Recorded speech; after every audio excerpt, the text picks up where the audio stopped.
Fala pessoal, bom dia! Estou aqui de volta para a gente poder continuar, né, nesse nosso momento review, recordar é viver, né? Abordando aqui de uma forma bem rápida, objetiva, os principais assuntos e temas que vocês estudaram no ano passado, lá no oitavo ano, né? Para a gente poder depois iniciar o conteúdo do nono.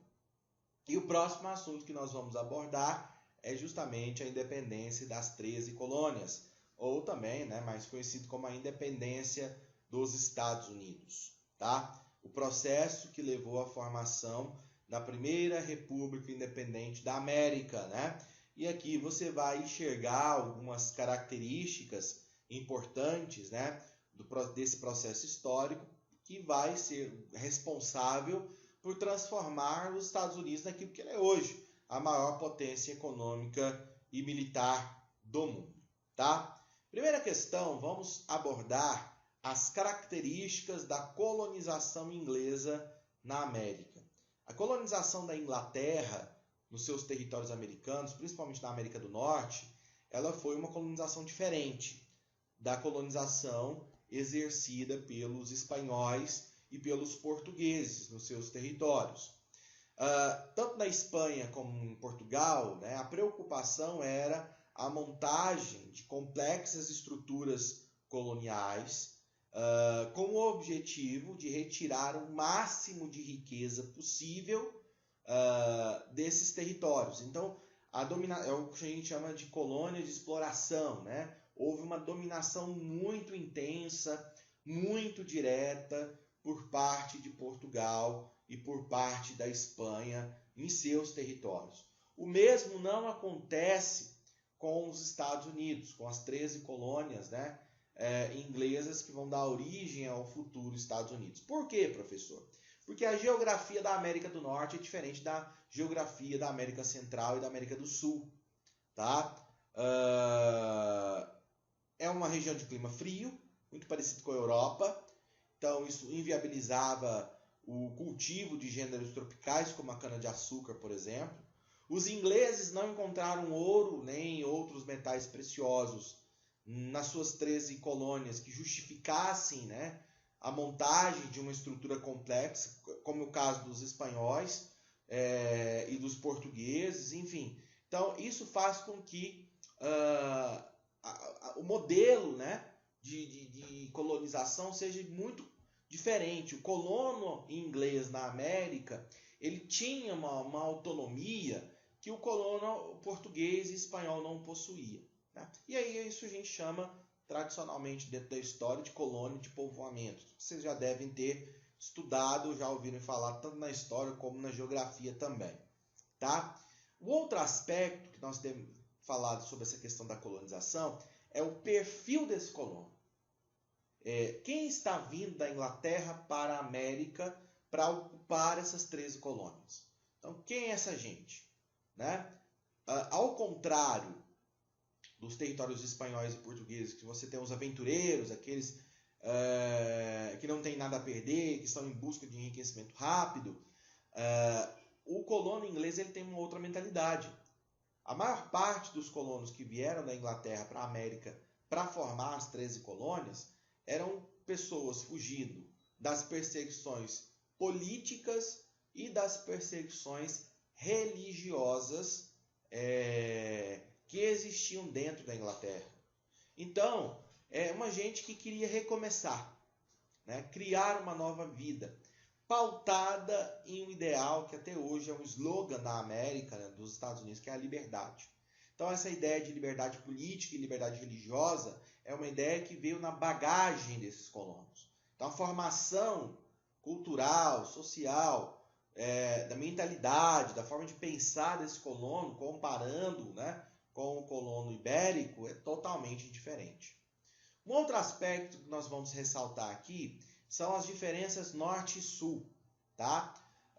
Ao longo do desenvolvimento das 13 colônias, a gente vai observar que o norte, as colônias do norte, se especializaram, né, na produção agrícola familiar, trabalho assalariado, manufatura, comércio, Inclusive existia o famoso comércio triangular, enquanto o Sul tinha uma economia colonial mais tradicional, baseada na plantation, no latifúndio, né? Na produção de gêneros para exportação, usando mão de obra escrava africana, né? Então, o sul dos Estados Unidos era mais parecido com o Brasil colonial, vamos dizer assim, tá? Essas diferenças regionais, elas vão se estender, né, ao longo da história americana, inclusive lá na frente, no século XIX, vai ser um dos fatores que vai provocar, né, que vão provocar, melhor dizendo, a Guerra de Secessão, a Guerra Civil Americana.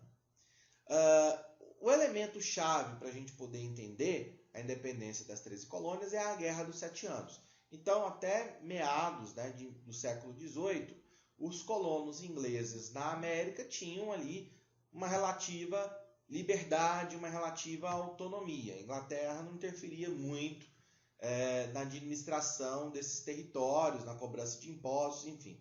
O problema é que entre 1757 e 1764, os ingleses e os franceses travaram uma guerra que ficou conhecida como a Guerra dos 7 Anos. Essa guerra provocou um gasto enorme nos cofres, né, do governo britânico. A guerra foi vencida pela Inglaterra e os ingleses tinham que recuperar o caixa, né, recuperar as finanças do Estado britânico. Resultado, para isso eles começaram a aumentar a cobrança dos impostos. Aí vem a lei do chá, lei do selo e a lei do açúcar, que provocou revolta, né, entre os colonos, e a repressão aumentou. Depois veio a questão das leis intoleráveis, até que foi convocado o primeiro Congresso Continental da Filadélfia. Nesse congresso você tem ali personalidades como Benjamin Franklin, Thomas Jefferson, George Washington. Redige-se um documento que é enviado para a Inglaterra, né, cujos colonos estão reclamando com o rei, no sentido de que se houvesse alguma mudança na legislação, os colonos gostariam de ser consultados, né? Os colonos gostariam de ter seus próprios representantes no parlamento inglês. Obviamente, a reação da Inglaterra é uma reação de rejeitar esse pedido, né, feito, e aumentar ainda mais a repressão sobre a sua própria colônia. Então, resultado, a realização do segundo Congresso Continental da Filadélfia e, consequentemente, a convocação, a declaração da independência no 4 de julho de 1776. Tá? Entre 1776 e 1785, nós temos a longa e sangrenta Guerra de Independência norte-americana, né, dos Estados Unidos.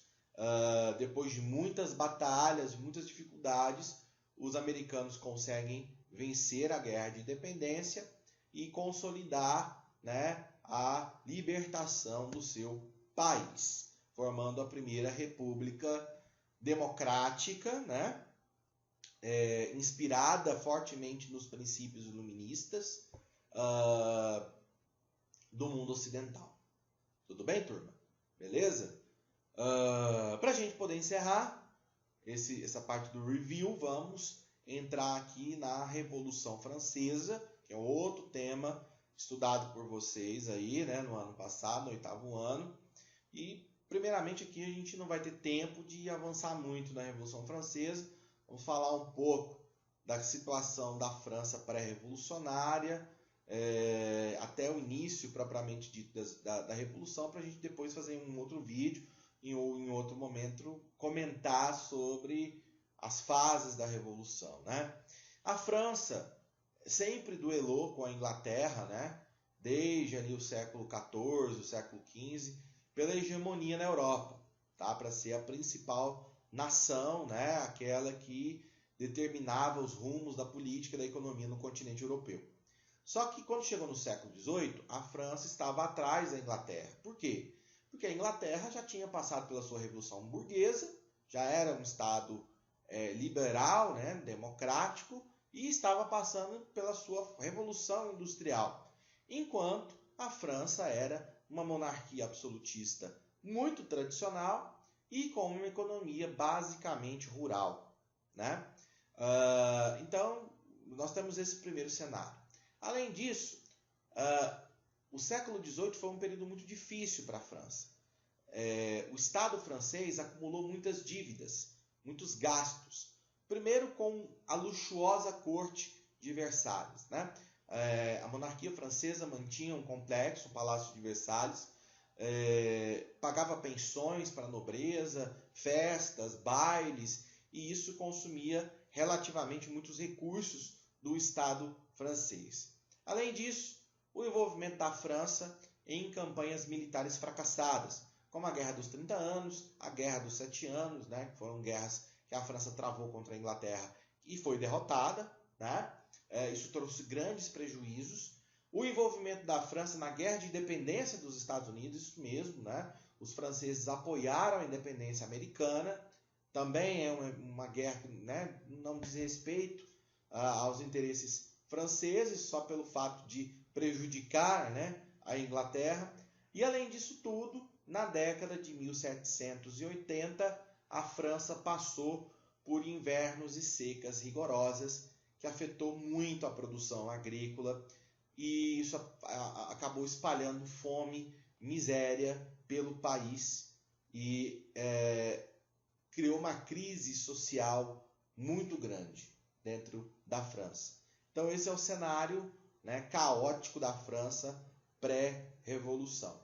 A situação foi se deteriorando, até que o rei Luís XVI foi obrigado a convocar a Assembleia dos Estados Gerais, que é o parlamento francês, mas que na França não servia para nada, porque a França era um país absolutista, para discutir mudanças no sistema de tributação da França, no sistema de cobrança de impostos. Como a França era um país que estava ainda no antigo regime, o primeiro e o segundo estado, ou seja, o clero e a nobreza, ainda tinham privilégios, como, por exemplo, não pagar impostos, né? Então, os trabalhadores, a burguesia, os industriais franceses ralavam, trabalhavam para pagar os impostos e sustentar os luxos do primeiro e do segundo estado, algo que obviamente é extremamente injusto, né? Então havia esse sentimento de injustiça, de insatisfação muito forte da população, e quando você teve esse auge da crise, o governo francês, o rei da França, Luís XVI, foi forçado então a convocar a Assembleia para discutir uma solução.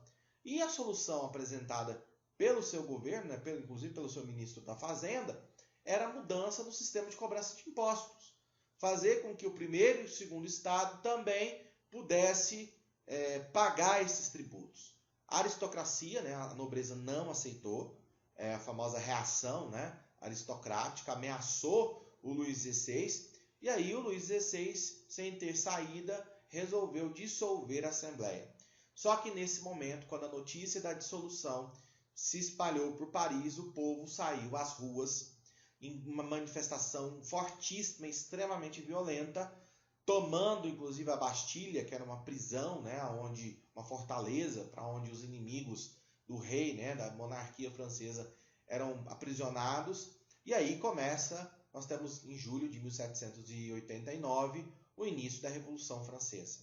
Dentro do processo da Revolução nós temos dois grupos políticos distintos. Os jacobinos, né, que é um partido, uma facção mais alinhada com os interesses populares, e os girondinos, representantes, né, da